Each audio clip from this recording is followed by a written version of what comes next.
From 1870 to 1910, America absorbed 6 million Italian immigrants.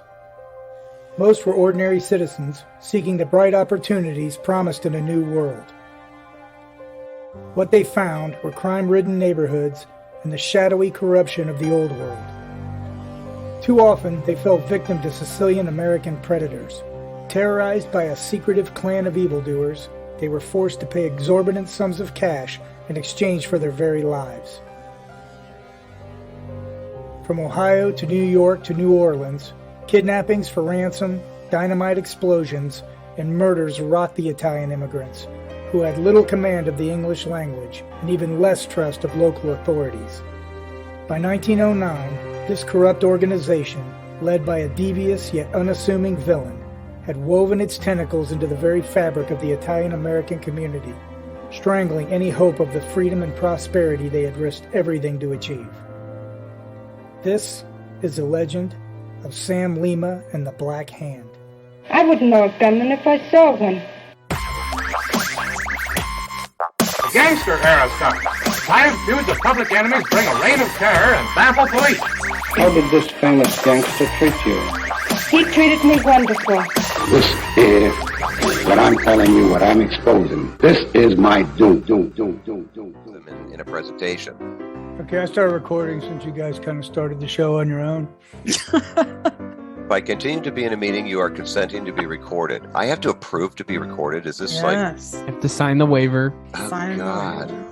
Everything you Sign your say life can and away. will be used against you on the Partners in Crime podcast. So I certainly hope it is, actually. Yeah, it says William Hammy Oldfield, so I assume, since the Hammy's in quotes, that that's what you prefer to be called. Yep, that works. Where does that come from? Hamilton. Hamilton. That was not my guess. I grew up as Hamilton, or Hammy, and didn't become Bill until accidentally introducing myself as such in about 2002 when I moved here to Annapolis, and I can't seem to get rid of it. So most of your friends call you Hammy? Everybody. Well, that's weird because Wow. you told me to call you Mr. Oldfield. I did? No, I'm just kidding. Friends call me Hammy. You, sir, may call me Mr. Oldfield. I called someone, a young guy about 30 years old, sir, the other day. He had a uniform on with lots of applesauce and whatnot on his left breast, so I figured I may as well call him that. He was Navy. He's earned it. Yeah, he definitely has. I didn't want to mess with him. I park cars for the Navy football games, by the way, with a friend of mine who's got a big property next to the stadium. Wow. He gets 3/4 of the money, I get 1/4 of the money, because it's his land, obviously. Sure. And so we see a lot of retired admirals and just all kinds of people come in that they reserve online. So if you ever Wow. come out here for a game, let me know and you'll reserve a spot, you know. For a guy that knows the ins and outs of the Black Hand, you're getting a pretty small cut. Well, you know, I'm only half Italian, so. He's like, Bill, between me and you, I just got this letter. Oh, really? That's weird. Yeah, no, exactly. Hey, I remember I told you before, I've gotten a few phone calls and actually did get a note under the windshield wiper, an envelope one time when I was in Washington. Wow. Really? Before the book was even written. When I was still doing research and working with the Smithsonian, the National Archives, and with the U.S. Postal Inspection Service. When I was doing work with all them, doing all my research back in 2006. And I come outside and I'm at the National Archives, actually. I get back to my parking deck, and there is an envelope with nothing on the outside but a note in it. So it came out on a printer of some type, not a typewriter, and it actually asked me to reconsider. It wasn't a thank you note. No. That's and then a another little one. scary that they knew where you were. Yeah, and I've received numerous calls, emails, and inquiries from family descendants of Black Handers. They're generally very curious and excited, wanting to learn more about their relatives, and many times have provided fantastic information that furthered my research. But I've never been able to discover who left that letter on my windshield in Washington, D.C.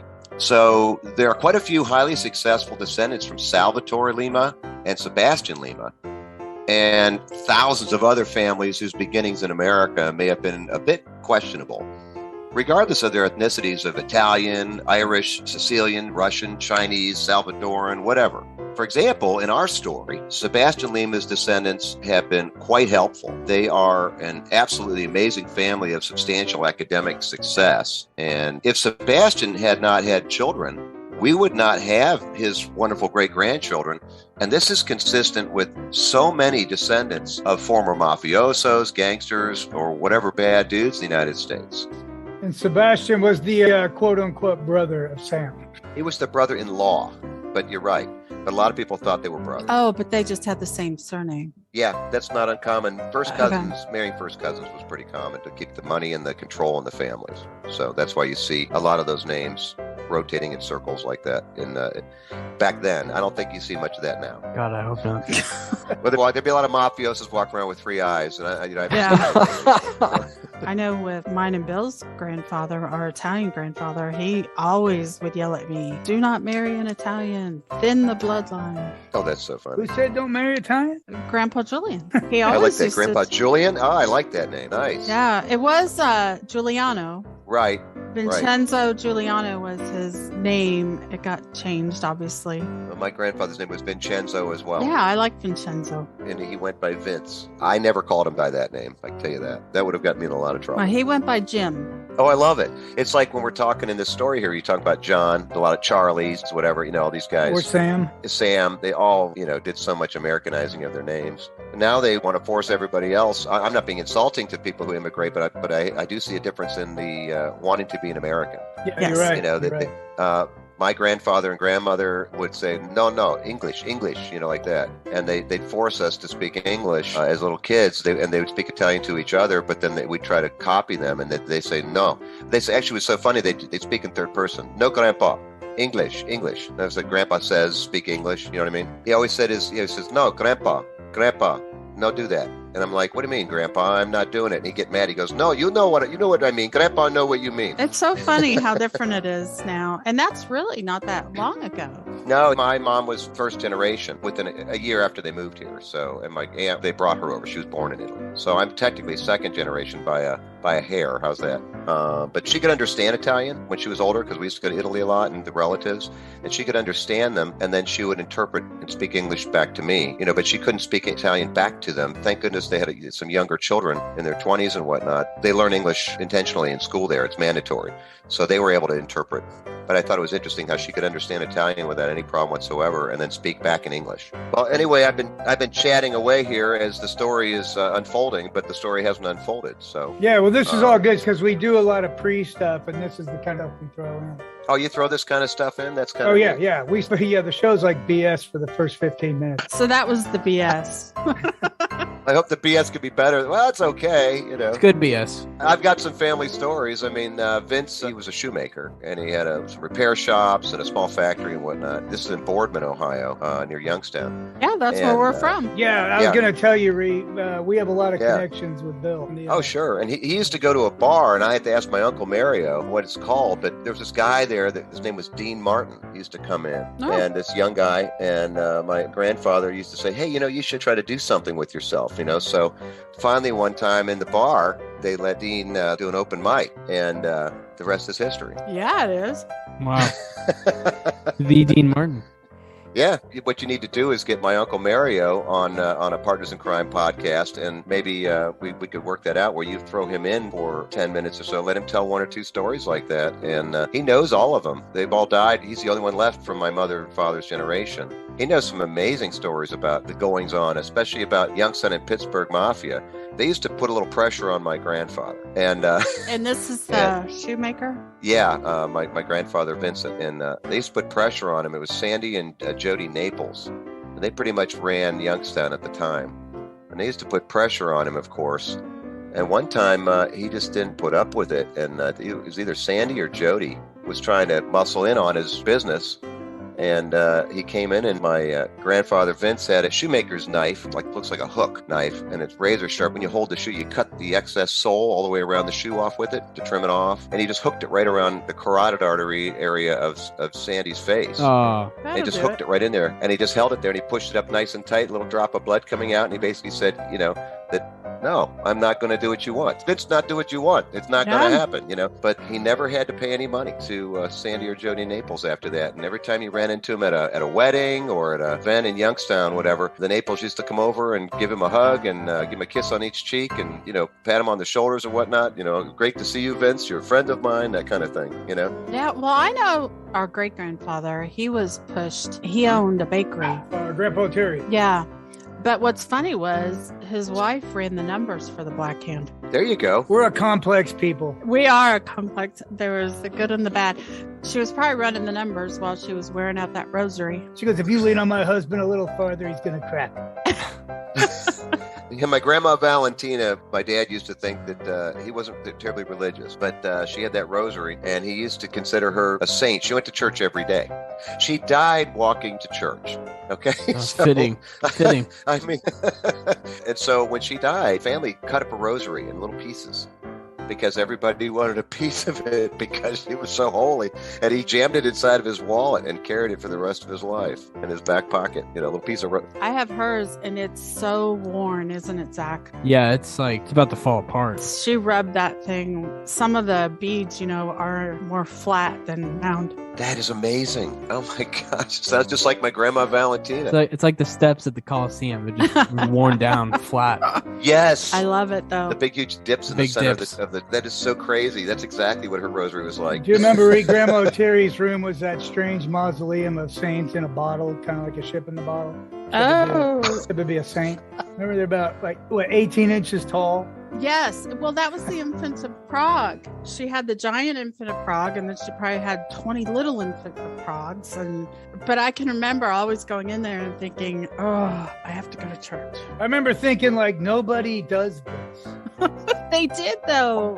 All I knew is I couldn't get away with anything because I was always being watched. So there was a communications network going on in that house. Pre-internet, I can tell you that. It was going on. All these statues were in communication with like a wireless system, all interconnected, ready to get me, whipped on the butt with a wooden spoon. Bill would know about that, wouldn't you, I Bill? sure would. I've been beaten with everything in the house. Better get started, guys. Okay. All right. Partners in crime, welcome back. It's been a while. We're glad to be here. I'm your host, Bill Crooks. Just an ordinary guy, nothing to worry about. Sitting to my right, I gotta say, Zach, you're getting to be one of the best narrators in the business. I've heard a lot of other podcasts. I think you're top notch. Oh, you talk too highly. The incredible thing is you don't seem to try at all. That's what's so incredible about you is your complete lack of effort. There we go. Zach the Zip Griffith. Couldn't ask for a better introduction right there. And across from me, my favorite sister, except for Becca, Annmarie Juliano. Hey there. Glad to be back after all this time. It has been a while. It is good to be back, though. You've been the busy one, right? You're doing your mom thing. Yes. Yeah, with a complete lack of priorities for what's really important. Correct. Well, I think when you sit on the back porch of your life and you look back, you're not going to think about the times you spent with your kids. You're going to think about this and the time you spent on the show. I will. I wish I had spent less time on the show. Okay. Hey, we got a special guest. We do, and we're so grateful to have him. William Hammy Oldfield. He's an author, historian, and speaker. He has his latest book out with Victoria Bruce. It's called Inspector Oldfield and the Black Hand Society. And Inspector Oldfield is actually his great-grandfather. So glad to be here. Thanks so much. Hey, guys, we forgot somebody. We did? Yeah. Oh, the intern. The unpaid intern. At the control board. Intern. Waving his arms frantically hello, I'm still here. For now. Joshua the intern. What's up, guys? Oh, sorry, Joshua. All right, so Bill is the author of Inspector Oldfield and the Black Hand Society, America's original gangsters and the U.S. postal detective who brought them to justice. A title I feel like could have been a little longer, but whatever. When I saw the title, of course, growing up, how we grew up, we knew exactly what the Black Hand was. But when I saw it, I don't think people who maybe aren't Italian know. It was mentioned in The Godfather, too. Yeah, it was. Yeah. It was barely mentioned, though. They just pointed out an old guy in a white long overcoat and a white hat and said he's from the old school. By the way, I'll just tell you, one of our characters in the book is him. He actually did exist. Now, granted that we haven't finished all the research on this one, but we think it was our guy from Pittsburgh, Orazio Runfola. Ah, nice. Because he was known for the long white overcoat and a white, wide-brimmed businessman's hat. And so we're thinking, how many other Italian gangsters of that era around the United States dressed like that? Most of them were inconspicuous. They wore like baggy clothes and tried to dress like just hardworking. He was dapper. It's cigar rolling factory in Pittsburgh and other things going on. Is part of his partnership with all the other guys we're going to talk about. He was John Gotti when John Gotti was just a. He was dapper. If you see his photograph in the book, of course, we have photographs of almost everybody. You'll see he's a pretty good-looking guy. Of course, they almost all have these huge mustaches, except he looks good in the huge mustache. All right. Hey, so we got a huge script. We're going to get through it. Long night ahead. For people who've been waiting a long time, the wait is over. Let's get started. In the late 1870s, a Sicilian immigrant named Giuseppe Esposito comes to the city of New Orleans. He is a well-known mafioso and international criminal in his motherland of Sicily. He's notorious for the 1876 kidnapping of John Forrester Rose, an English clergyman who has been traveling through Sicily. Upon his abduction, Esposito instructs his captive to write a message to his brother, explaining his situation and demanding a ransom. Foolishly, Rose's brother appeals to the British Parliament, who files a protest to the Italian government.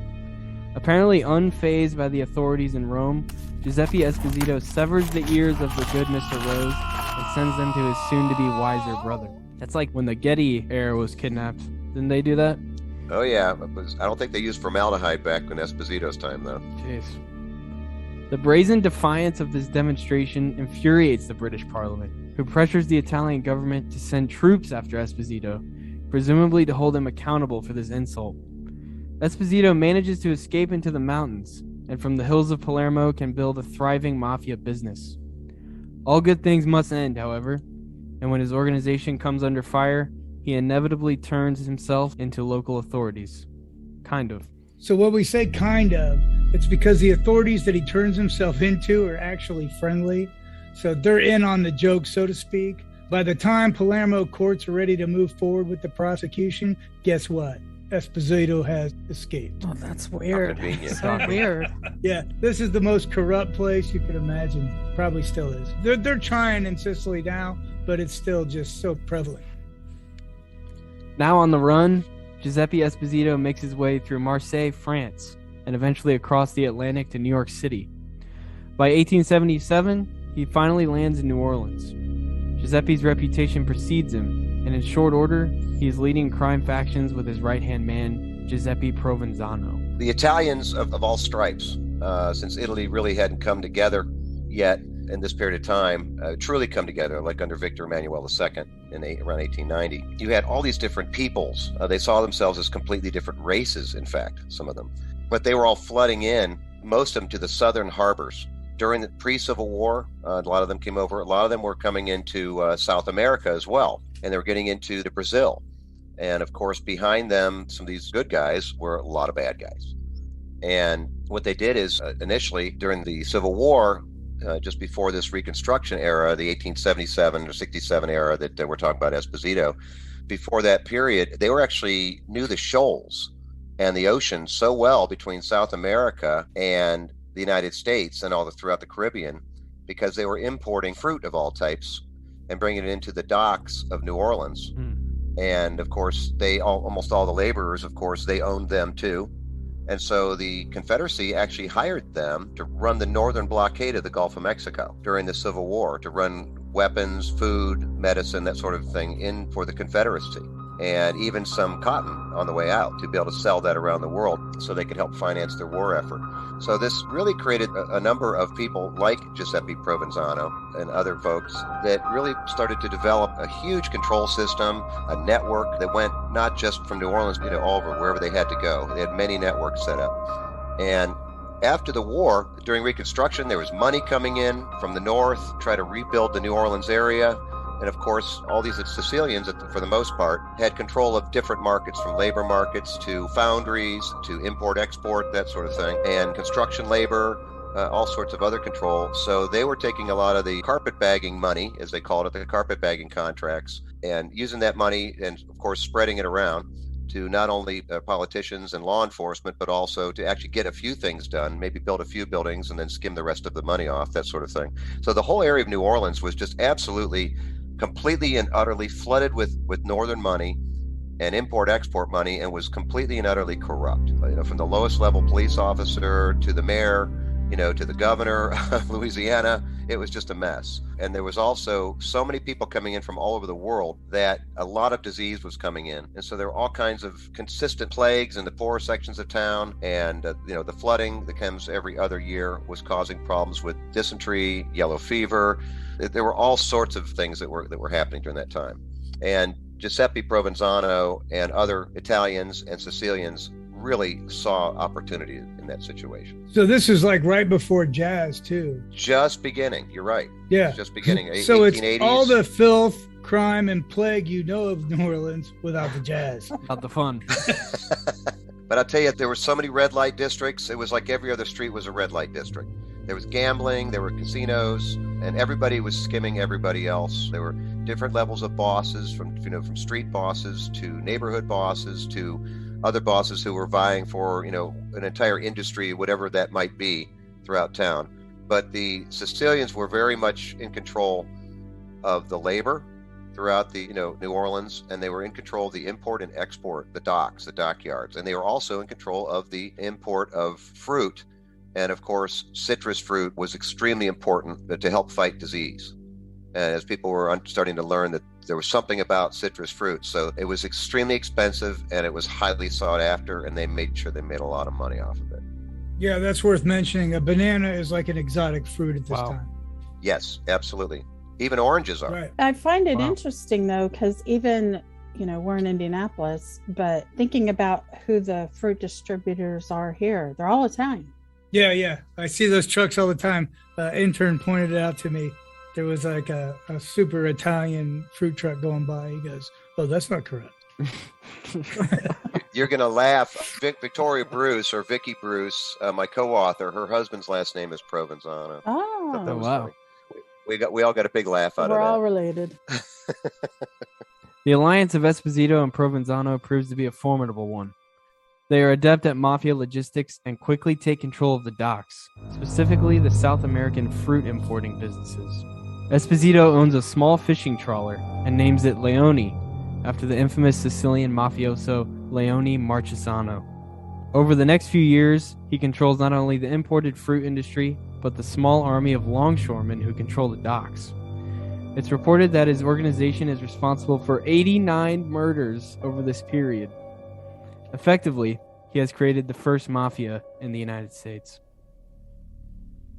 Under the Esposito regime, New Orleans becomes a popular destination for immigrants fleeing the courts and prisons in Palermo, Sicily. It's not long before the Italian quarter becomes a slum, resembling, if not rivaling, the very worst aspects of their homeland. The area has fast become a dingy, crime-infested haven for miscreants. The streets are filled with screaming and incessant chatter, coinciding the awful stench of filth dumped carelessly into its streets. Even in this squalid environment, however, the American dream proved resilient. Over time, legitimate Italian businessmen began to carve out a piece for themselves. Importers of South American fruit, as well as goods from the homeland, began to set up stores and warehouses. Some even began to enjoy the prosperity of this new land. Naturally, these successes came with a cost. Wherever prosperity appeared, the mafia was not far behind, demanding their share of the proceeds. The tried and true method, by the way, the majority of the criminals that came over were either from Sicily, the island of Sicily, or they were from the toe or the heel of the boot. So you had Politanos, people from Naples, you had Sicilians from the island of Sicily, and you also had some of the bad guys from the toe, which would be more like 'Ndrangheta. You've probably heard of them, which currently is the most powerful of all the mafias in Italy and Sicily. It's not the Sicilian guys that are the top dogs right now over there. The 'Ndrangheta is, I think it's because they're still just as violent as they were 100 years ago. Right, and if you listen to my radio show, I talk about them frequently. They're tough. That's all I can say is that I'd rather get a black hand letter from Sicilian descent bad guys than 'Ndrangheta descent bad guys. But like I said earlier, those different parts of Italy where they saw themselves actually as almost different races of people. not even the same people, because it wasn't a nation per se yet. And the same thing happened in New Orleans. They had factions, of certain areas. For example, people that were from the Termini Imerese area of Palermo stuck together.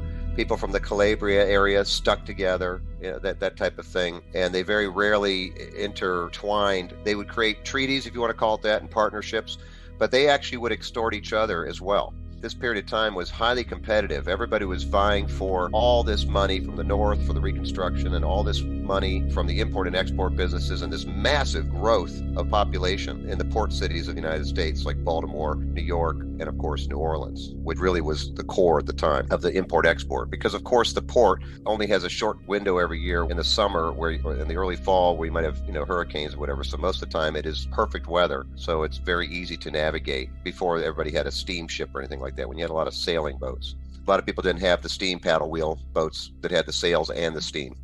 And that slowly grew. As that grew, the other ports in the United States became a lot more lucrative, because you could go there in bad weather in the wintertime and whatnot.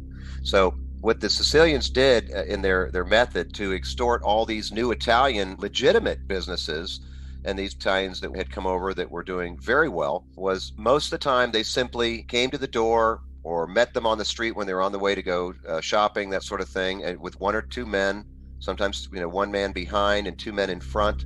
Didn't make any contact with the person physically whatsoever. But as we all know, you have two guys stand in front of you and one guy stand behind you on the street. You could feel the energy. You know exactly what's going to happen if you don't do what you're told. And that was a technique that they used. And sometimes they would just fold their arms and watch them walk by. And then maybe the second time they'd actually confront them and say, Mr. Iacone, or, Mr. whatever, Giancomo, we know that you've done very well with your business. We understand that it's important that you need to ensure that your business is successful, and your family and friends, all your employees are all successful. So, there's all sorts of trouble and danger and murders and all these things happening, and businesses being damaged. We can take care of that for you. Of course, if you share with us some of your proceeds. And it started that way.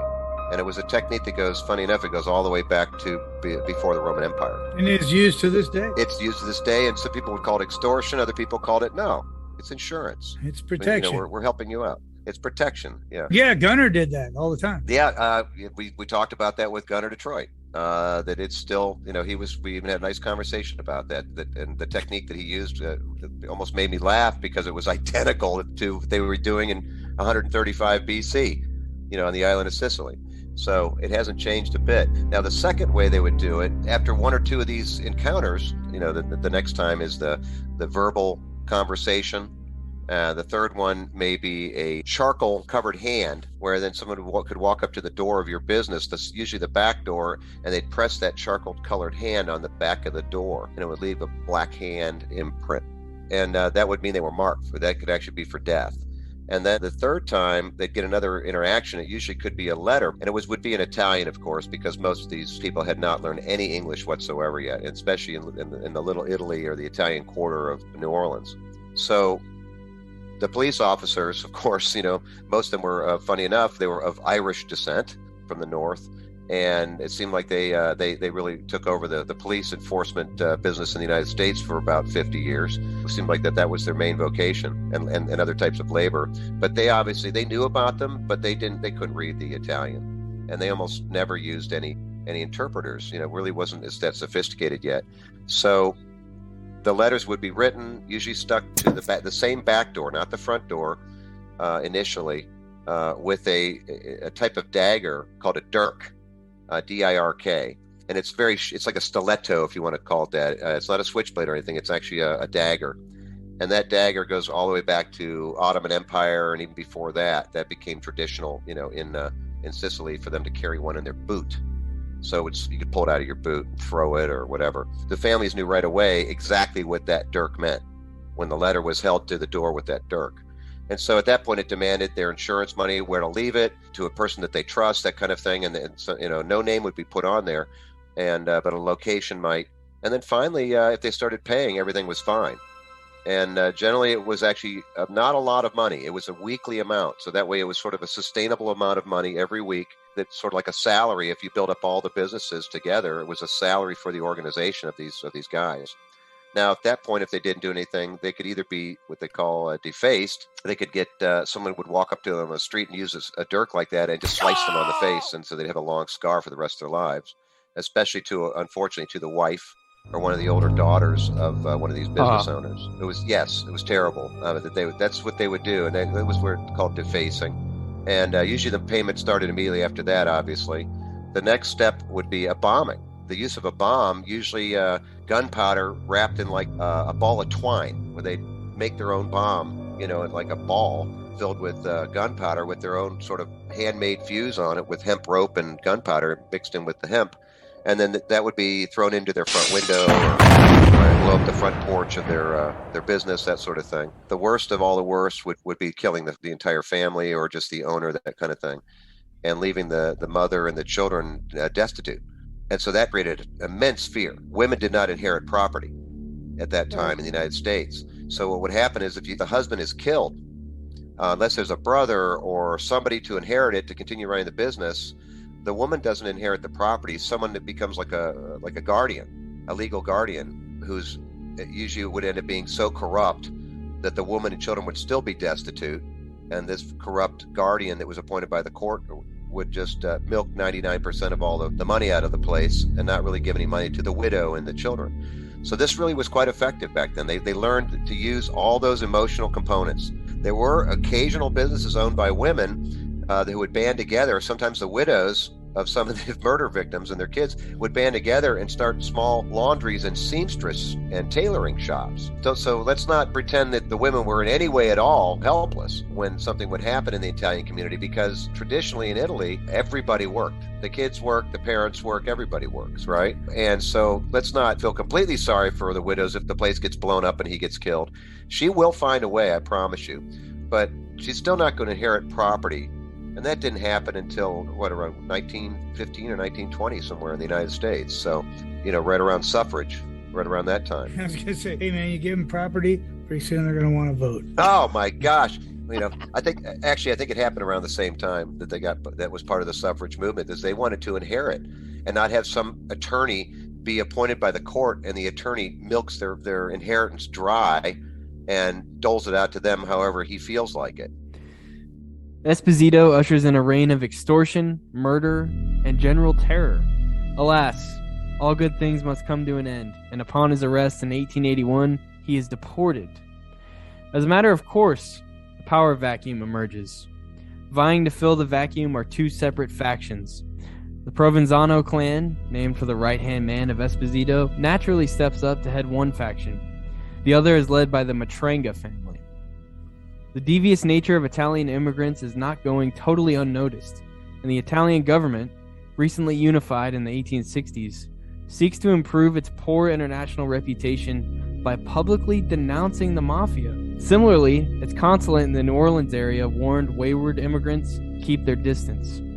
Italian priests did their part by condemning the criminals at the pulpit. The mafia proves to be stronger than public displays of bravado, however, and the organization grows larger. They counter the politicians' warnings with those of their own.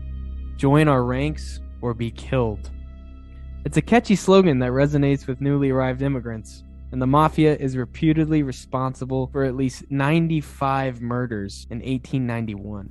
The community wasn't entirely incapable of pushback. In one instance, residents took to lynching 11 Italian suspects who managed to finagle their ways out of a court conviction.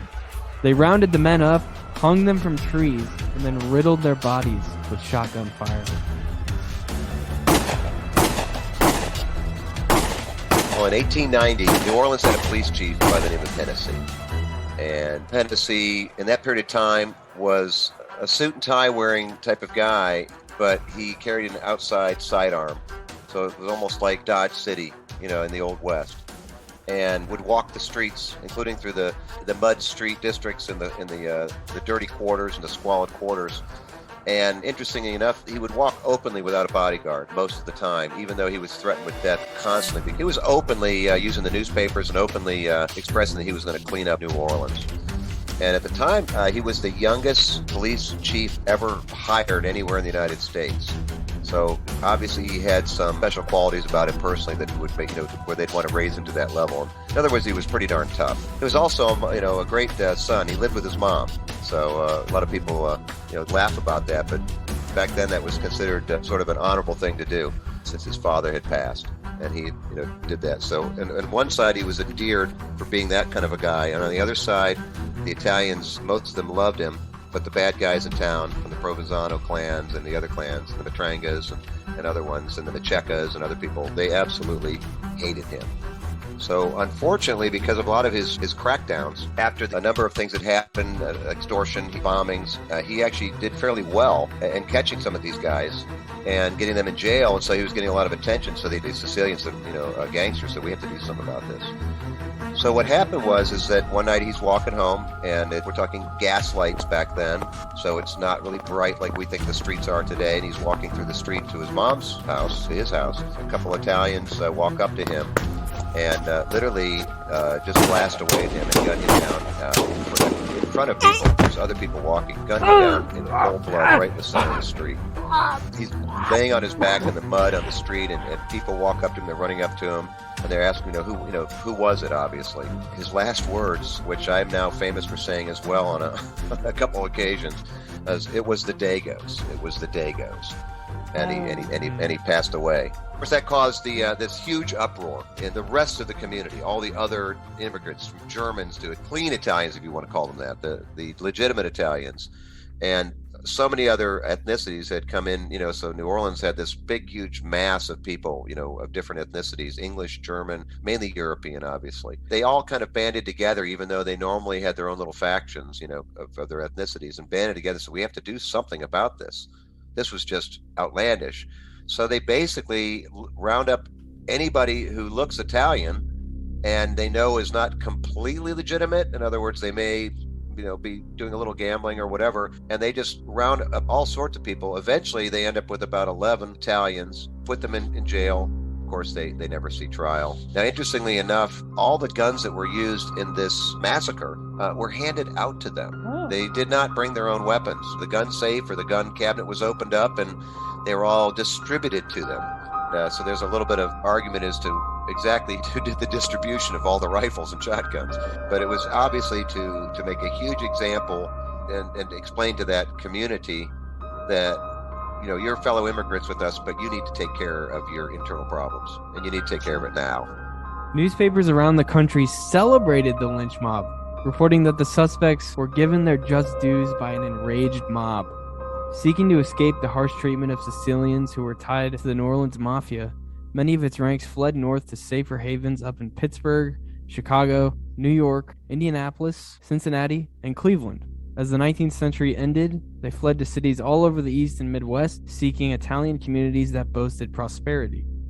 These events seemed to be striking a blow against the scattering Italian gangs, but in reality, they set the stage for an up-and-coming mob boss named Antonio Lima and his son, Salvatore.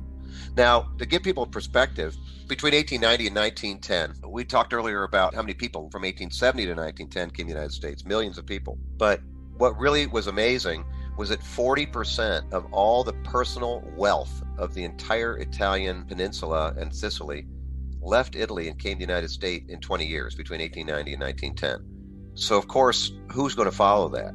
Approximately 200,000 criminals from Sicily and Italy followed that, because how can you extort these wealthy families in Italy if they've left and they brought all their wealth to the United States? What began to happen is you had this massive industrial boom in the United States. As we all know, the Industrial Revolution, and the Great Lakes is where it was occurring. And the Great Lakes at the time, states, were the richest states in the United States. In fact, Cleveland, Ohio, Euclid Avenue was the richest street in the world at this time. Wow. The absolute richest street in the world. It was like Billionaires Row. I mean, Rockefeller was from there. He wasn't from New York. He was from Findlay, Ohio. He was up there in Cleveland. So all this money was up there. So all these Italians saw this opportunity in New Orleans at this point. The bad guys and the legitimate businessmen, let's start going north up the Mississippi. And let's go to these rich industrial Great Lakes area. And we're talking millionaires were being created, Italian millionaires, just every day. And they just worked their way up the Mississippi, and it started settling, as we all know, in Illinois, Indiana, Michigan, Ohio, especially in Buffalo and the Pittsburgh area of Pennsylvania. all that right around that rim of the Great Lakes. And at this point, one of the guys in our story who'd come here initially in 1870 to New Orleans and gone back and then come back again was Antonio Lima. This is the father of some of our bad guys also in the story as well, some of our Black Handers. And he was already well established as a mafioso in Sicily in the Termini Imerese area of Palermo. That would be the dockyards, the shipyard area, and running the labor rackets, that sort of thing, before he ever came to the United States. Worked his way up the Mississippi, and his son, at this point, Salvatore, would come later. So Antonio decides to go up and find his new way, get out of the insanity happening in New Orleans and all the inter-gang wars going on with the Italians. Let's make money a little bit farther north. When there's great opportunities, why compete with Matranga and Provenzano and the other guys down there? And let's just start going north where all the billionaires are. Right. Yeah, it's perfect sense. You had Ford and Firestone and Edison and Bolton and Steinbrenner. I just keep going. All the names that you've heard of, they're all up there. Goodyear, Goodrich, all of them up there. It's now 1906 in Marion, Ohio, an industrial town just 40 miles north of Columbus. Salvatore's Sam Lima has all the appearances of a successful and legitimate entrepreneur. He owns a fruit business that thrives on a wave of an economic boom due mostly to the Marion Steam Company, a manufacturer of construction equipment facilitating much of the region's development. It employs scores of workers, and the population of Marion reportedly grows from 7,500 in 1898 to perhaps twice that by 1908. The expansion and prosperity of the community does not go unnoticed by Sam Lima. With his Italian import connections, he's able to provide the working citizens with fresh fruit all year long. Lima's business is a family endeavor. His wife Mary and his sister Caterina handle many of the business dealings like invoicing and payables. His brother-in-law, Sebastian Lima, who arrived 2 years prior, assists with the horses and deliveries. He's described as an all-around handyman. The storefront proudly displays hanging bananas and crates full of fresh produce. Not so proudly displayed are the activities in the back room. What Salvatore does is he has communicated through his father, Antonio Lima, with a number of these very successful front businesses through other Sicilian gangsters all throughout the United States. And what's amazing is that he's coordinating all of it as sort of an overseer or as a logistics controller before they had some of the names that we hear in the Sicilian or Italian gangs or mafia today. This was just sort of the beginning, the paleo era of the mafia. And in the back of the Salvatore Lima fruit importers and distributors is a logistics operation going on with safes full of cash, guns and knives to be distributed when necessary, extortion letters being written either in Salvatore's hand or other people assisting in writing those letters to targeted businesses throughout the country, addresses and ledgers for all the different members throughout the United States that are kept in all the accounting.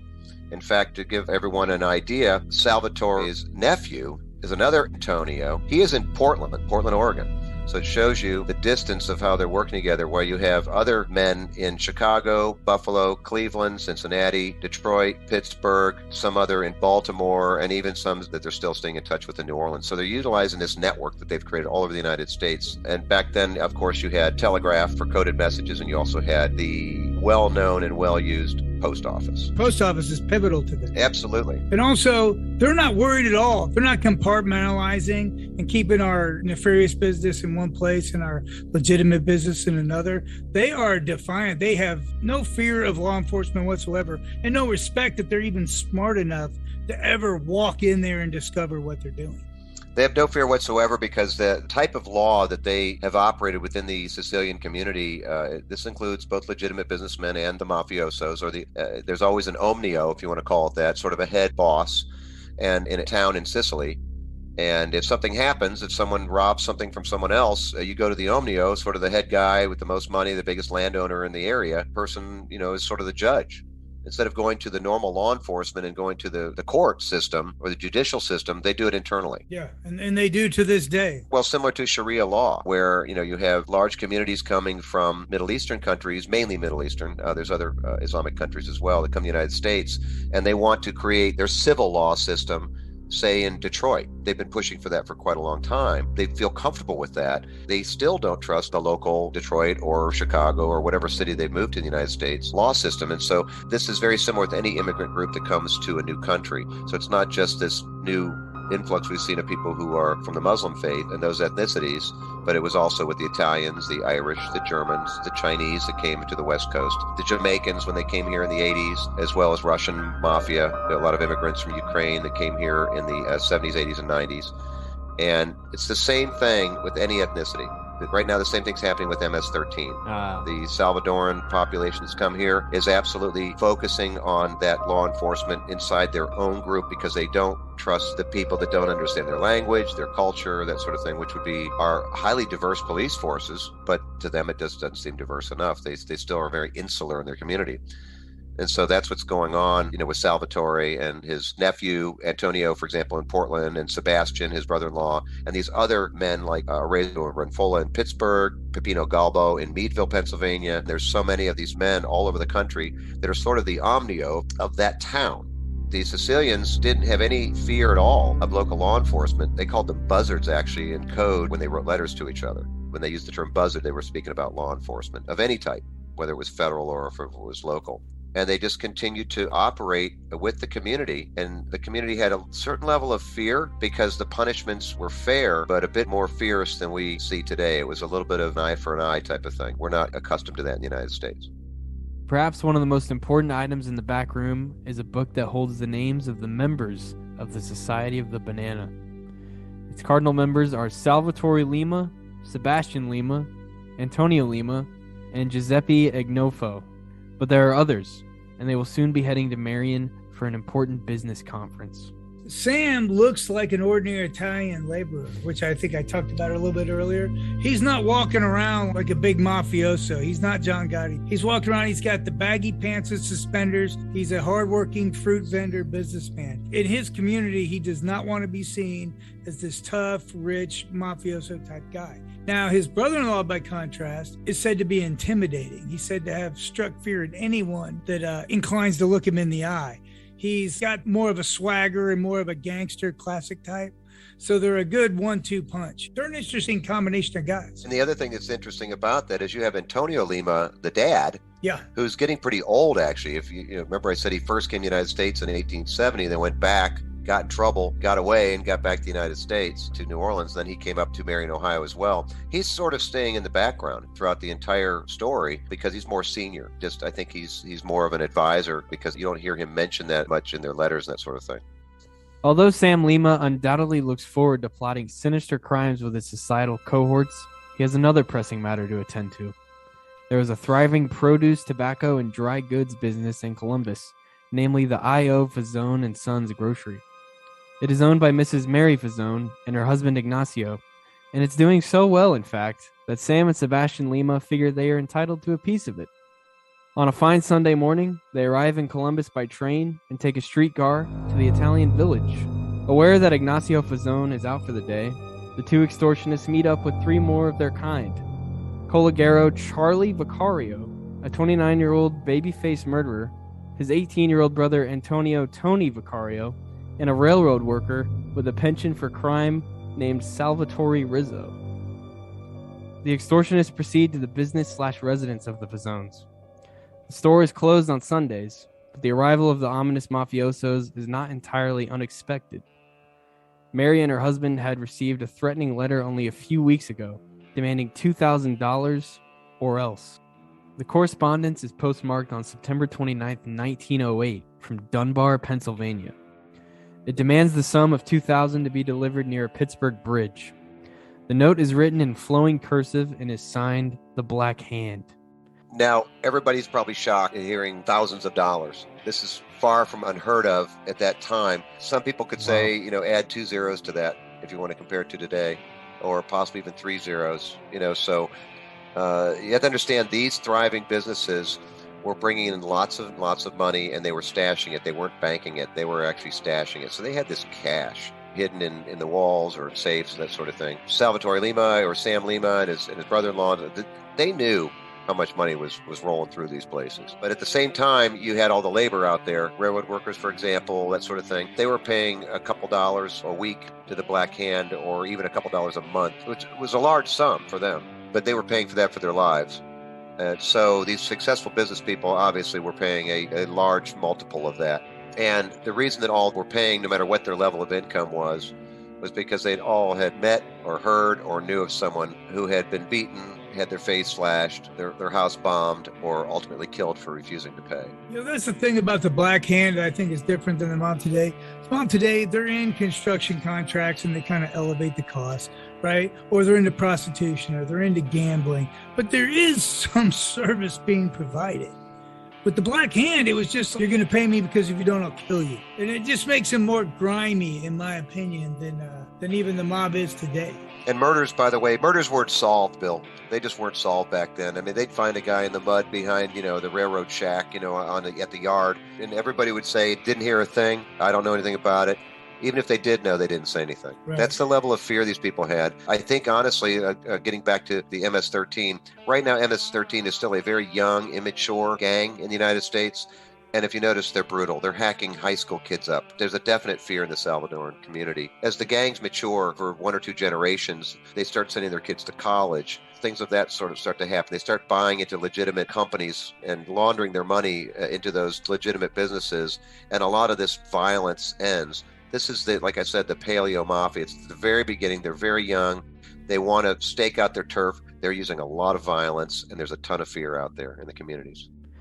Begrudgingly, the Vazones discuss their options.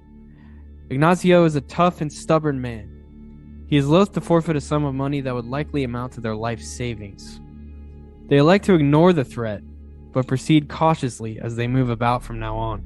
Regrettably, they don't perceive alerting law enforcement as a viable option. It is rare that a police officer speaks Italian, and they seem virtually powerless to do anything about crime in the Italian neighborhoods. 10 days later, on October 9th, another note arrives. It reads, "You have not done what you were asked, friend. You must pay us $2,000 or we will come for you. We will cut your heart out and you will die like a dog." Mary is terrified. She would readily pay their demands if she could, but $2,000 in 1908 is the equivalent of almost $60,000 in today's economy. Moreover, upon paying this substantial sum, they would more than likely be approached again. The Black Hand will deliberately and methodically ruin them. All the Vazones can do is resist the extortion attempt. For her part, Mary can only pray that the Black Hand will not choose to visit when she is alone and unprotected. It's a prayer that will go unanswered. As the 4 evildoers approach the Vazones' grocery store, they don't waste time with discretion. Finding the door locked, they move around to the back to find easy entrance to the wagon shed and Mary Vazone quite alone. They're an intimidating lot, and they coerce their way into the closed business. So they basically put Mary Fasson in an awkward, intimidating position without pulling out any weapons or making it appear that they're going to take her down. They've got her basically surrounded. She's got the door open, but now she really has no way out. And they basically say, well, we know you're closed on Sundays. We're here to buy some tobacco. There's no question as to who they are, because everybody else in the community in Columbus knows it's Sunday, leave the Fassones alone, wait till Monday to buy whatever you want to buy from their general store. So right away she knows who these guys are. Mary tries to remain calm as they begin to grill her for information about her community. They want her to reveal the names and addresses of the more prosperous Italians in the neighborhood. So this is a really awkward spot for her because she loves her neighbors. She doesn't want to sell them out, but she's cornered. She doesn't want a rat, but she knows if she doesn't give them something, they're going to kill her. And they're saying, like, who makes a lot of money? Basically, who can we shake down? Who can we do to them what we're doing to you? And she starts giving them their stuff. And Sam Lima goes to close the gate behind him. And this fraud is tough. She's like, it's now or never. And without probably even thinking, her fight or flight response kicks in. She's not going to fight. She hauls ass and bolts past Sebastian, busts out of the gate, and just starts screaming. These guys, they figure enough is enough. They just scatter in different directions casually, and that's the end of that interlude. The Lima crew is not the least bit rattled by Mary's escape. This isn't their first rodeo by a long shot, and they quite enjoy a good game of cat and mouse. The next move is to feel out the neighborhood. They spread out and loiter about town as conspicuously as possible, all the while gauging the reaction of the locals. News of the Vazone incident has spread quickly among Italian locals, yet no one confronted the ominous strangers or sought aid from law enforcement. People were frightened, just as the Lima gang assumed they would be. If the Fazzones still harbor any hope of their situation brightening, it evaporates when another letter from Pittsburgh is received on November 2nd, 1908. The basic sentiment is pay or die. Suffering over 4 months of terror and torment, the once stubbornly defiant couple finally concedes and begins to pay. The horror of the Fazzones is not a solitary affliction. All across the New World, Italian immigrants are preyed upon by the criminal sons of Sicily. And what's happened to the Fazzones is something thousands, if not millions, of Italians fled their home country to get away from. And it stuns them that these 200,000 criminals I've spoken of have followed them in all their wealth, coming here with nothing, most of them. Some of them brought their money, but other people had nothing. They're smart and entrepreneurial people. They've focused, they've developed these great businesses and these great new homes, and they're starting to do well and to be able to send their children to school, that sort of thing. And they cannot believe that a over 2,000-year-old business model has followed them. This model that was used by Sam Lima goes back to almost to 400 BC. And it's really amazing how long that's been going on, regardless in Sicily of how many different countries or empires have conquered them, from the Greeks to the Romans to the Macedonians and continue the Ottomans and whatever. That the same model was going on underneath all those regimes inside the Sicilian community. And no matter who was boss over them, they still had this internal mafia type of behavior and this same protection racket and this black hand concept. They thought that after Italy had come together under Victor Emmanuel II, that this would finally go away and law enforcement would finally control this. And so it didn't happen. And now it comes to the United States, and we have a very, very innocent law enforcement structure that absolutely is really ignoring the Italian community. They're just seeing them as immigrants, they're labor. So they really have no help. All they have is themselves. So funny enough, they come into a country, they have a large Italian community in almost every industrial city in the Great Lakes and in other parts of the United States, but each family feels alone. While Sam Lima is possibly the most motivated mafioso in the Black Hand, he's not the clan's official leader. That honor is bestowed upon Salvatore Arrigo, a 67-year-old ex-convict now living in Cincinnati. Arrigo has earned his criminal pedigree in the hills of Palermo, but moved his trade to America. Unsurprisingly, he makes his start in an Ohio fruit stand business around 1867, and by 1881, he has made the natural progression from apples and bananas in Cleveland to counterfeiting in Washington, D.C. This little business expansion lands him 2 years in the Auburn maximum security prison in upstate New York. Hate to see it. It's just kind of wild. We're talking about the 1860s, like Civil War just ended. And they didn't get drafted. There were plenty of them here. Remember I told you they were running the guns in the Union blockade for the Confederacy because they knew where all the shoals were in the Caribbean. Upon his release, Arrigo is leery of the risky bogus currency racket and decides to move into the protection business. The business model is simple. Take money from Italian businessmen in exchange for not breaking their legs, scarring their faces, or worse. It isn't long before he's joining forces with other organizations that provide similar services. These collaborations eventually lead him to acquire the talents of Antonio Lima. Antonio is a former customs agent from Sicily who manages to escape a prison sentence and seeks a new life of crime in the US and Canada. Arrigo also combines forces with the baby-faced Vicario brothers of Bellefontaine, Peppino Galbo of Pennsylvania, and Orazio Runfola of Pittsburgh. He likewise recruits Saverio Ventola, an ex-counterfeiter from Cincinnati, and a handful of other miscreants from Buffalo, Cleveland, Toledo, Denison, and Columbus. Together, these men orchestrate a reign of terror. Their diverse locations allow them to create a complex and convoluted trail that assures their anonymity. Together, they research the best possible victims and the best plans of attack. They recruit young Sicilian men from Pennsylvania, West Virginia, and Maryland. The men are recruited as soldiers and hitmen. If the young men are unwilling to join the ranks of the Black Hand, they're killed. In the back room of Marcino's saloon in Columbus, the targets that refuse the extortion demands are having their faces carved to serve as warnings to the Italian community. They are walking testimonials of the Black Hand's commitment to their mission. But no one ever called it the Black Hand. That was never brought up. The organizations never really had a name. Their names were always internal. Obviously, the Society of the Banana was an internal name used by all of these different mafiosos amongst themselves, not in the public. So was the Black Hand like a media concoction? That is the only thing we've been able to do from our research. I mean, from 14 years of research of this early era of the mafia in the United States, from about 1840, all the way through till this period of around 1910.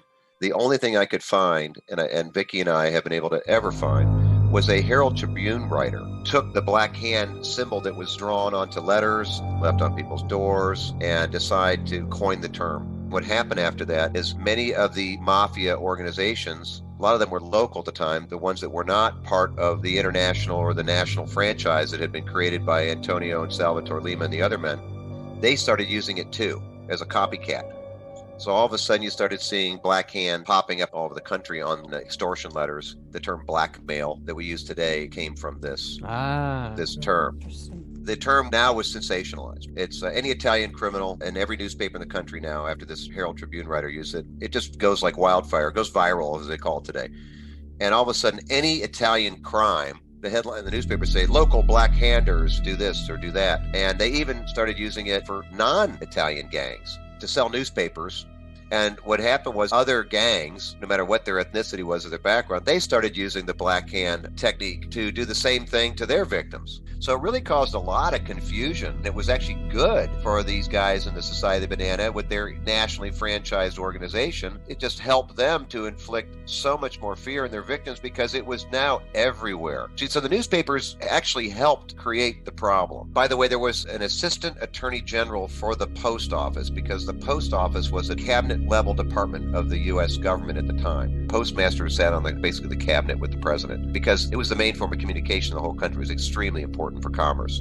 Even he, the assistant U.S. Attorney General for the post office, even said, no. These are just little local Italian community anarchists. He didn't call them gangs. There's no organization amongst any of them. They don't talk to each other. There's nothing like that at all. And that really sets the precedent in this story about how important this case was in U.S. history. Obviously, these guys were organized, and they were franchised, and they were sharing money, and they were in communication back to Sicily. This was an interstate and international organization, and law enforcement was completely left sitting on their duffs because they had no idea what they were dealing with. At the time this was happening, this was the explosion of our population and the expansion of the country. They were completely overwhelmed, Ree. Completely overwhelmed. They would have to. In fact, this may have been almost a rationalization that they may actually have said some concept, because don't forget, these gangs or these organizations already were in control of both the Republican and Democrat parties. Locally, they were giving lots of money to politicians. They were giving lots of money to the churches. Every baseball team in town, every kid's baseball team was being covered. The money was flowing everywhere. So a lot of people outside the Italian community were saying, well, these are just great, upstanding, well-to-do business people. Leave them alone. So even if something did come up that sounded corrupt or that they broke the law or whatever, the chiefs of police were getting paid. Their kids' school was being paid for. All sorts of things were happening. There was so much money flying around. The United States was exploding. The richest nation in the world, and everybody was sharing in the wealth. So these guys, just leave them alone. They're just local bands of anarchists. No big deal. They only prey on their own small local community. It's not a big deal. Sometimes how they say in a basketball game, the referee just kind of lets the team play, the two teams play, and eases back a let the boys play. Let them play, because everybody's getting mad in this because they're calling a penalty every 2 seconds. I think that's also something that was going on as well. I think there was some conscious effort here. It wasn't just being overwhelmed. Well, and it's interesting too how little they thought of them, that they're just killing their own. Yeah, we were definitely a minority back then. We were not regarded as the top citizens in the country. Just a mustache Pete. They had a lot of derogatory, and the Dago term, was really used a lot. Just a bunch of local Dagos. They're no big deal. They're harmless. There's so much other things, bigger things that we have to concern ourselves with. Italians are only white when it's inconvenient. Right. That's funny. Don't forget, let's just jump forward to World War II. The Japanese weren't the only ones that were being interned in the United States. Yeah, we were being interned. There were plenty of Italians being interned across the United States. That's a dirty little secret that you haven't heard an apology come from the White House yet. It's not coming. No, it's not coming. Yeah, exactly. I don't think so.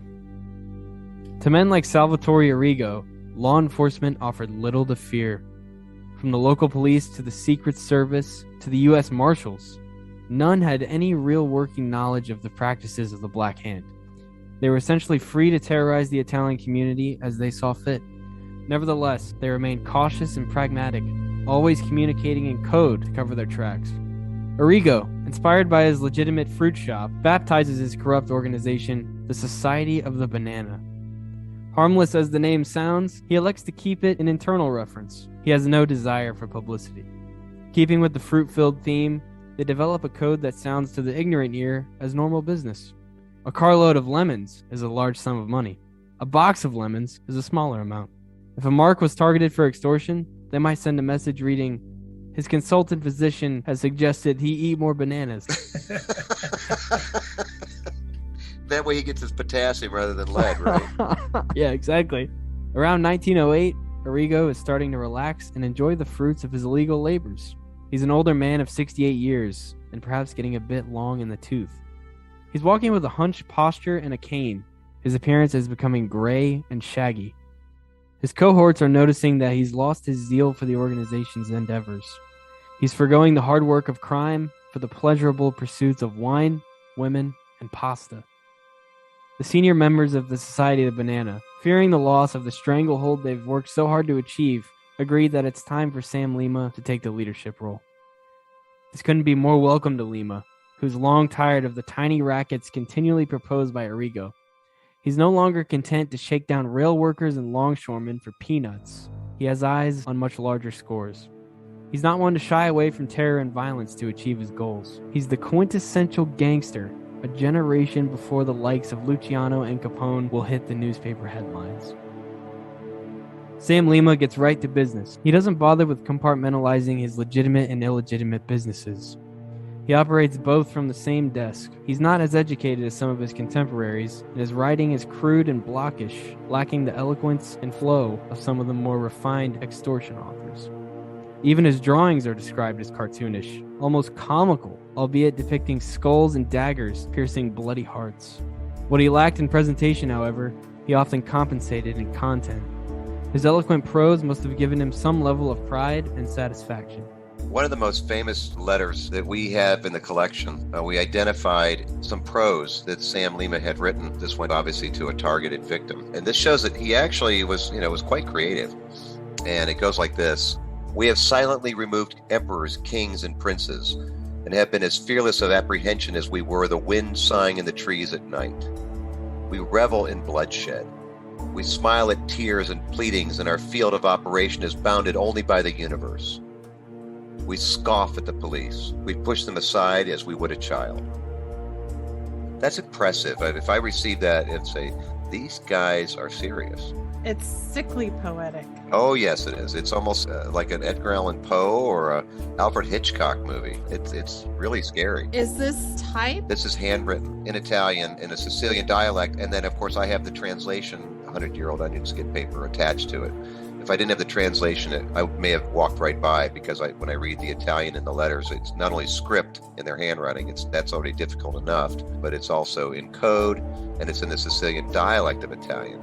So thank goodness that translators back then were hired, and I have some of these actually translated into English, and some of them are amazing. Other people would write some of the letters for him because his handwriting was so bad, but he definitely had some creative juices flowing there. He obviously was serious about what he was doing. He wanted to make that money. He wanted to scare the you-know-what out of these people. These are some of the things you have pictures of in your book, right? Yes, we're lucky that Simon & Schuster was very, very nice to us, that they let me give context to the story with Vicky, where we were allowed to actually photograph plates, as they call them, in high-quality, glossy magazine-style paper in the center of the book, and actually put a number of plates in there showing some of these letters and some of these actual artifacts, as they call them. Now, when Zach was just talking about some of the caricatures and the drawings, some of these actually have a casket, for example, in them that says, "We will put you in here." And there's a crude drawing of a casket. Some of them are written, what we at first thought was the older brown ink,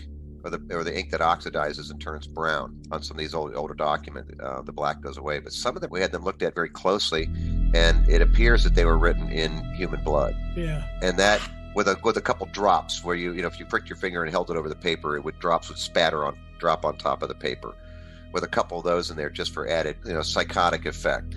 They were very good at what they did when it came to terror. Remember, there was no television, there's no radio. Very rarely did you ever get a Western Union telegraph because that was extremely expensive. Per letter, you were charged per letter, and it was a lot of money. So you would get a letter in the mail. Everything you ordered, from a catalog, anything came in the mail. There was nothing else out. There was no UPS or FedEx or anything. So when you got a letter, it was a big deal. Can you imagine being the guy with the business and you got your wife working with you and she's like, honey, you got a letter?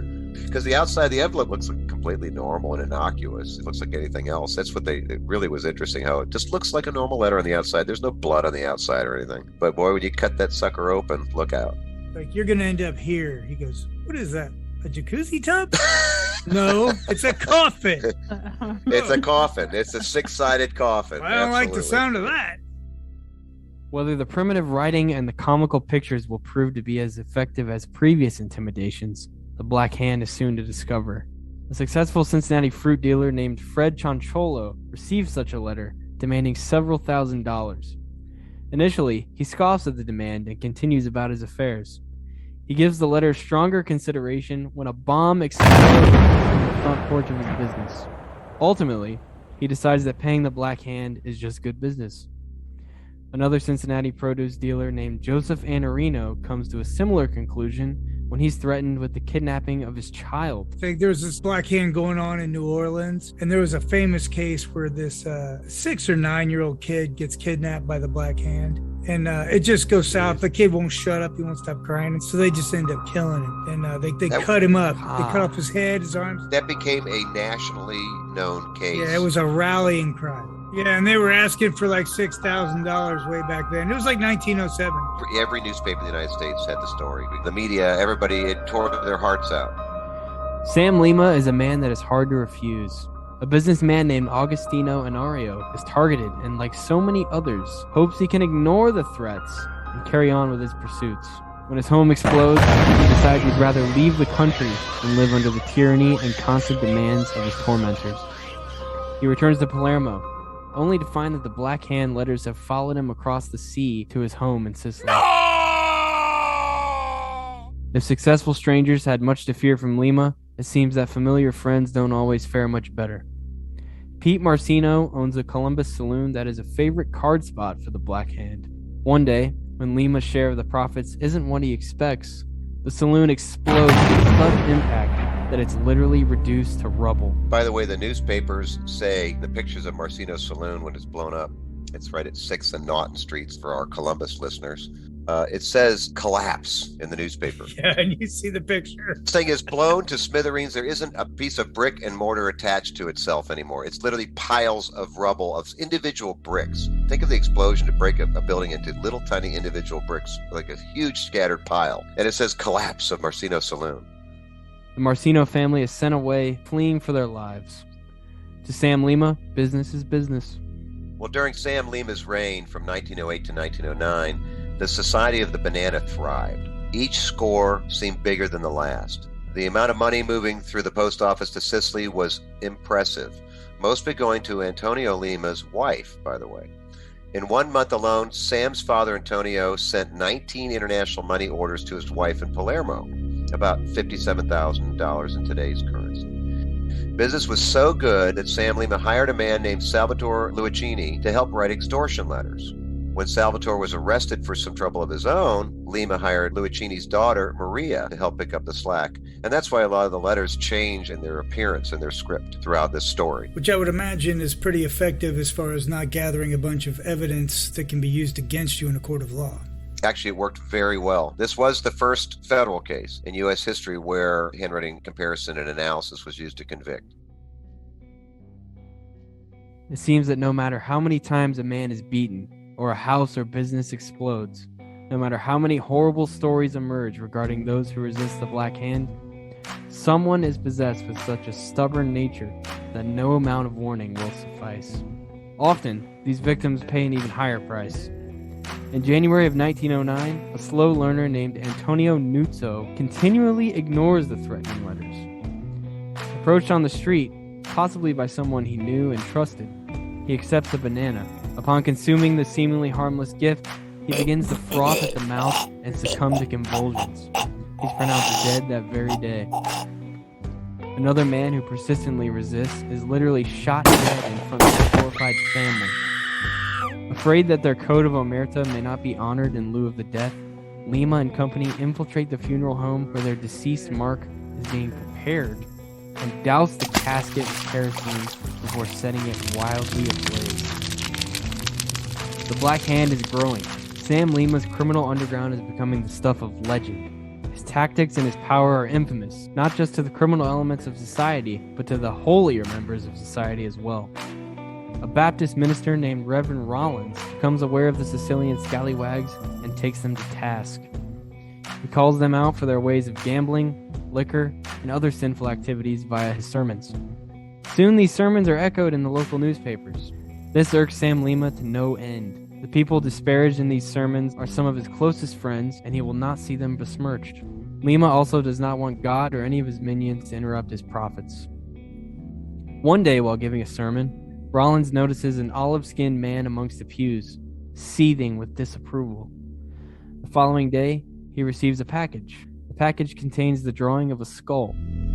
Over the skull's eyes are affixed 2 human eyeballs. A letter enclosed reads, "Stop your sermons against our employer, or you will suffer. I hope this will blind you." It's even better than it sounds there. This package is opened by a church employee, and inside is a charge that ignites a flash powder that burns the man's face and hands. Yeah, when he opens. By the way, the Reverend Rollins was a classic. This is the Lincoln Baptist Church of Cincinnati, Ohio. There was so much booming in Cincinnati and all the Great Lakes, all the industries. We had 3 shifts. So he thought he had to save everybody. So the man gave sermons 24 hours a day. And every one of them was a fire and brimstone. You dirty heathens, you're gambling and your prostitution. And the Society of the Banana members were getting a little bit nervous. He was getting a lot of attention. And he was actually starting to talk to law enforcement. He said, "I think I know where some of these guys live and who some of them are," that sort of thing. So they obviously had to do something fast. On April 18th, 1908, Columbus police are called to the scene of a murder. They arrive to find the body of Salvatore Sierra on the floor of the DeMar's Fruit Importers. Sierra is co-owner with his nephew Charles DeMar. His body is discovered by his wife among the crates of apples and bananas that are splattered with his blood. The police are not surprised to find his wife is unable or unwilling to speak English, or that his 14-year-old daughter Maria is too upset to cooperate. They do discover that Sierra is a prominent Italian businessman whose connections would often visit him from Pittsburgh, Cincinnati, Cleveland, and Buffalo. He had long been regarded a suspicious character by local authorities, but no charges had ever been brought against him. The crime scene is processed by 2 Bellefontaine policemen. They discover no signs of forced entry, and a drawer full of cash seems to rule out robbery. There is no apparent motive for the killing until they search the body of Sierra. On his person were 2 letters written in block letter writing and signed La Mana Nera. At this point, the preliminary investigators knew 2 things for certain. Number 1, they are unlikely to get any more information from the Italian community. Number 2, the letters are not only crucial evidence, but they're also the end of the road for the 2 officers. By law, any crime involving the mail means jurisdiction is deferred to the U.S. Postal Inspector. It actually was called the Department of the Post Office at the time. It was a cabinet-level agency, and the postmaster sat on the U.S. cabinet. And the reason that the jurisdiction immediately went to the post office was because at the time, the Department of the Post Office, the inspectors, had the broadest legal jurisdiction in the world. Because of the United States, of course, our economy, that sort of thing, we were growing, and we had created a treaty with over 100 nations, in fact, more than that across the world. And as part of that treaty, anything that used the mail, coming and going, packages, money, anything like that, allowed the inspectors to have jurisdiction over any fraud or crimes that were committed through it. So they were able to travel all over the world and had authority literally anywhere. In fact, they started in 1775. The first postal surveyor/inspector was a man by the name of William Goddard, appointed by the first U.S. postmaster, who was Benjamin Franklin. And so that law enforcement group was the first law enforcement agency in the country, at least the federal level. What happens, all currency, gold, that sort of thing, is transferred still only through the U.S. Postal Service. with a contract with the federal government. And so even today, the inspectors remain what they call the silent service. They don't like attention, but technically they still have the broadest reach of any federal law enforcement organization in the United States, if not the world. Now the treaty was updated just recently. I think it's 193 countries now. Wow. So they're still like, they'd be in charge of internet, anything like that, right? Anything that deals with using the electronic communications as well as the mail itself, that treaty was changed. Of course, it was probably 10 years late. The internet was quite readily being used around the world at that point. They finally changed it to include wire fraud and internet. And they also are basically, if you ever see the milk cartons, they're really the ones in charge of all the human trafficking as well, because most of that is done, with electronic means. Normally what they do is to remain there silent, as they like to call themselves, is to transfer the data or the criminal evidence, that sort of thing, over to a more public agency like the FBI or the U.S. Marshals or Interpol. And there are liaisons within the inspection service that are all around the world that are sitting in those foreign countries where they work with the law enforcement of those countries. And this happens all the time. The letters were turned over to Inspector J.F. Oldfield, who began his investigation by soliciting the services of a Sicilian translator. The translator reveals that in the first letter, Sierra is referred to as a quote-unquote friend. This friend is offered his life in exchange for $2,000. The second letter was an admonishment for failure to pay and served as a final warning. Oldfield notices the block-style lettering, particularly the B's and D's, and the cartoonish drawings of skulls and daggers. It's easy to surmise that Sierra failed to oblige his extortionists, and he's now in the morgue, a bullet-ridden corpse. The inspector travels to the Italian neighborhood where Sierra is found, but finds the locals to be predictably uncooperative. All that he really learns is that the community is ravaged by beatings, murders, and explosions that go almost unilaterally unreported. He begins to suspect that at least some of these crimes are connected, but the possibility of exposing an international Sicilian crime ring seemed less and less likely by the month. Wasn't part of the issue that all the Italian newspapers were saying there is no such thing? You're right. The Italian newspapers, the editors, were under pressure from these gangs to play down the threats, and the city newspapers, those editors wanted to sell papers too, of course, but they were pushed by law enforcement, by the mayors, other people, because they didn't want the people to panic in the city, so they tried to play it down, that these new immigrants, it wasn't that bad, that these crimes were minor, we'll take care of it, because they just didn't want to incite a panic. Plus, isn't it kind of just an Italian problem, which really isn't their problem? Well, there is the natural bias. At that time in the United States, you had mainly Germanic and English and Irish descent, those different cultures. And the Italians were still around this time, let's say 1900 to 1910. They were still seen as, I'll just be honest about it, I'm half Italian. They were seen as dirty and as the laborers, the lower classes. And that's why these business people we've talked about already, like Sierra and DeMar and Fessones and some of these others, were quite successful. They were donating to charities. They were very involved in the community, not just the Italian community. And so that was that beginning of Italians assimilating, because they were becoming middle class, upper middle class, some even millionaires. And so that was helping, definitely. But it was not the image yet. It's that dirty image I still fight. I take a shower once a week, need it or not, just because of that. And those darn dirty, big, bushy mustaches they used to have, right? Mustache. Oh, yeah, we were familiar with that term. On November 5th, 1908, Peppino Galbo pens a letter to Sam Lima, stating that he's to be formally appointed the leader of the Black Hand, unless he prefers not to be. He prefers to be. Soon to be the official leader of the Society of the Banana, Sam Lima decides to set his sights on his biggest mark yet, the Banana Kings. Charles and Jonathan are millionaire brothers and co-owners of Amicon Brothers and Company, a colossal fruit business run in a generous and fair-minded way. The brothers are described as being family-focused and regular contributors to the Catholic Church. They're everything that Sam Lima despises. John and Charlie Amicon Americanized their names like many Italians did. There's the signs on their building outside on Naughton Street in Columbus, Ohio, said Amicon Brothers and Company, and they went by Charles and Jonathan. Jonathan was Giovanni Amicone, was his original name. Now, he started out, when he came to the United States, working as a water boy. on the railroad, where you run up to the people with the bucket and the ladle and on the top of the trestle and give water to the guys and get paid almost nothing. Then he said, wait a minute, I could make more money. And so he bought himself a bag of peanuts, and he doubled his money by selling that bag of peanuts to the laborers. And he just continued to do that sort of thing and just gradually started to build a business.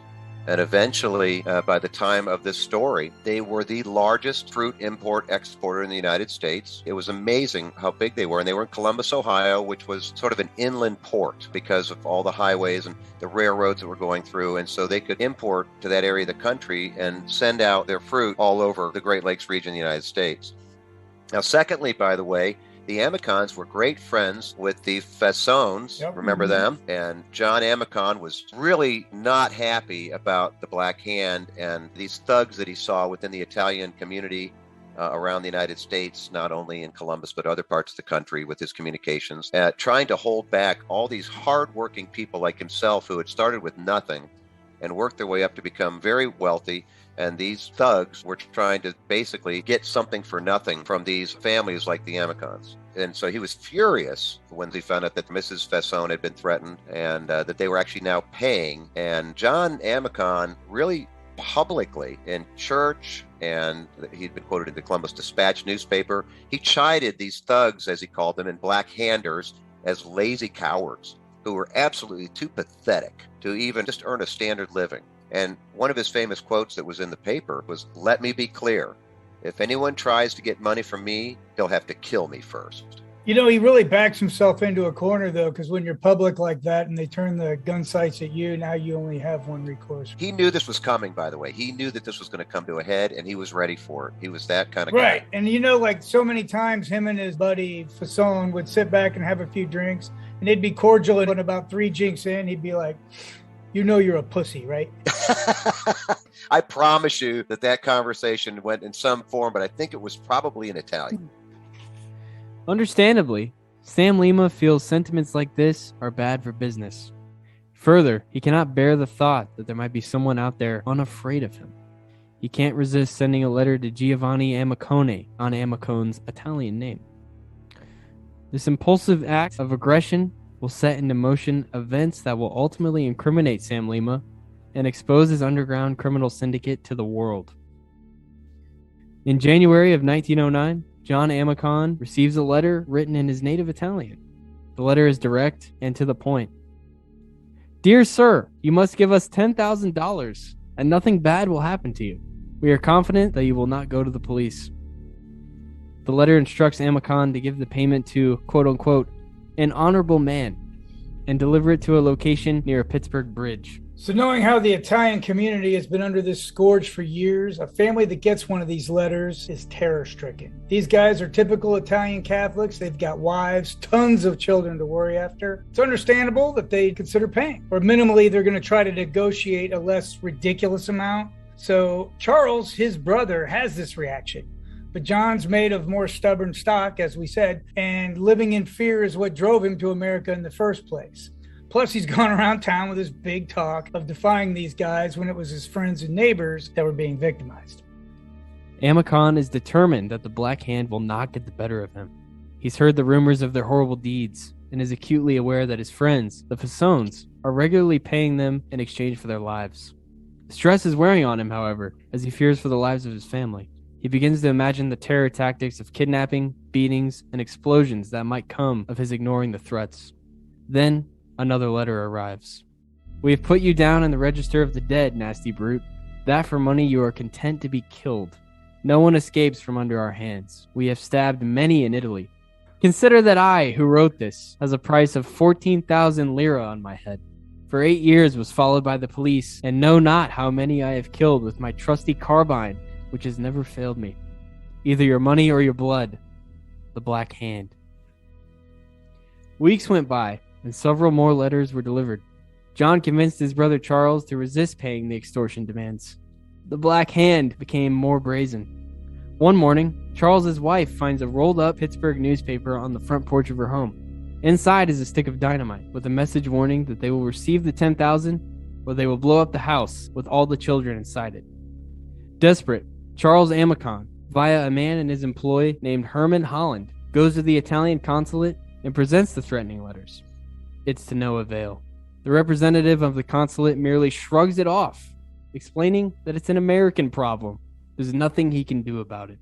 We had some difficulty identifying Herman Holland. We thought he may have actually been more than just a supervisor in Amicon Brothers Company, that he may have also had connections with the police force, friends of his or family members, or possibly even a private detective. So Mr. Holland was more than just an employee. He had some contacts. And if you notice, he's not an Italian. Yeah. So obviously he knows the locals, knows the Columbus police force, that kind of stuff. If we go back to the Black Hand note, I can see a few things that would give Amicon hope. A, it says, we have stabbed many in Italy. That's kind of like having a girlfriend in Canada. I haven't stabbed anybody but other than Italy, I stabbed all kinds of people. She goes to a different school. We were bad hombres over in Italy. But we needed somebody to stand up to them. Actually, yeah, and Amicon was the person to do it. He's got some prestige. I mean, granted, he's not in New York or L.A. or Washington, D.C. or something. He's in Columbus, Ohio. But look at the success he's had. People saw Amicon written on these crates all over the United States, coming into their stores and that sort of thing. So, he was well known. Plus, he's tough. He is the Black Hand on the good guy side. Oh, absolutely. He is a tough guy. Yeah, and that's why they're writing him letters and stuff. If they confront him directly, he would kill him. I think he would have. Absolutely. I met some of his relatives in Columbus, Ohio, some of his descendants, and they're all these wonderful people, but they're very, very strong. You can tell in their personalities. It's almost the genetics is still there. Yep. And, they're very honorable, wonderful people, stiff backbone, strong people, definitely. A few days later, John Amicon finds a thin dagger wrapped in a note. The dagger is apparently a duplicate, as the message inside reads, "The other will soon be in your back, Mr. Amicon." Although Mr. Amicon does not share his fellow immigrants' sense of powerlessness regarding the Black Hand, he has adopted their distrust of the local law enforcement. He opts instead to hire the services of a private detective named Charles McLeese to protect himself and his family.